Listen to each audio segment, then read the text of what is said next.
orang sholat, kemudian dia mencela orang lain, maka pahala sholatnya diberikan langsung pada yang dicela seketika. Makanya kalau sedang dicela orang, gak usah marah.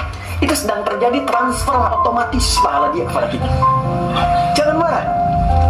Dan kalau Anda belajar nanti fikih akhlak, tidak setiap peristiwa mesti ditatap dengan akal. Kadang-kadang iman itu lebih menyejukkan. Ternyata tidak ada yang bebas dari celaan. Silakan cek.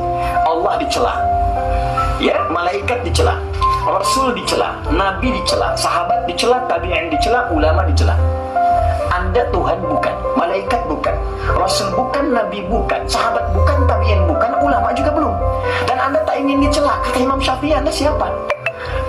Kalau Anda orang baik, Anda pasti akan dicela oleh orang yang tidak baik. Kalau Anda orang tidak baik, Anda pasti akan dicela oleh orang yang baik. Dan dalam fikih akhlak, dalam bab di tasawuf, kalau Anda dicela oleh orang yang tidak baik, sebetulnya bukan celaan. Sebetulnya pengukuhan di lisan Anda oleh Allah untuk mengukuhkan bahwa Anda telah menjadi orang baik. Kalau ada orang sholat, ya, di antara ayat paling favorit bagi Nabi itu Al-Baqarah ayat 284 sampai 285. Orang yang hafal 3 ayat ini dan biasa berdoa dengan mengawali dengan 3 ayat ini, sepanjang yang dimintakan baik untuknya dunia akhirat, maka cepat akan dikabulkan oleh Allah. Ya, di antara ayat paling favorit, Maryam itu ketika akan terlahir, itu ibunya berharap lahirnya laki-laki. Karena ada berita dalam kitab suci sebelumnya, di masa ibunda itu tinggal, namanya Hannah, suaminya Imran, ada tanda-tanda akan lahir dari rahim seorang perempuan terbaik di masa itu, seorang nabi dan rasul. Semua sepakat Hannah itu orang terbaik, perempuan paling solihah di masanya, suaminya saleh. Kemudian ketika mengandung, berharapnya laki-laki. Imrannya meninggal sebelum lahir anaknya. Begitu lahir, lahirnya perempuan. Ibu pengen laki-laki, keluar tiba-tiba perempuan. Nah, anak ini unik Bu. Nanti kalau dalam kajian lain fikih rumah tangga, kita akan bahas salah satunya hikmah tentang anak.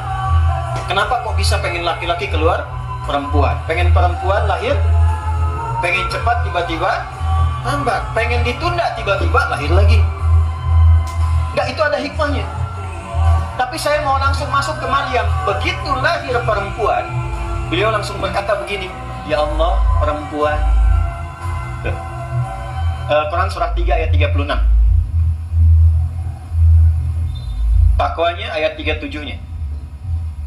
Falamma wada'atha qalat rabbi inni wada'tuha untha. Ketika dilahirkan ternyata yang lahir itu perempuan, Hannah berkata begini, ya Allah, perempuan. Saya pengennya laki-laki. Apa jawab Allah? Wallahu a'lamu bima wada'at wa laysa dzakaru kal untha. Allah lebih mengetahui hikmah rahasia di balik kelahiran setiap anak. Kamu jangan simpulkan perempuan seperti pikiranmu. Perempuan pun punya keistimewaan yang tidak dimiliki laki-laki. Coba ibu sepanjang berkehidupan pernah menemukan nggak keistimewaan yang dimaksud di ayat ini apa? Ibu tuh istimewa Bu. Nanti Pak pas pengajian bapak-bapak saya bahas yang laki-laki Pak, tenang. Nggak, saya katakan gini, ini ayat turun saat perempuan tuh direndahkan Bu. Ya, direndahkan, dianggap bahkan tidak sempurna. Ada ibadah di satu keyakinan, kalau isinya masih perempuan belum bisa berlangsung. Ada disamakan dengan sosok yang sangat tidak baik dan sebagainya. Jadi saat perempuan direndahkan, Islam datang dengan ajaran mengangkat derajat perempuan dan mengatakan perempuan punya keistimewaan yang tidak dimiliki laki-laki.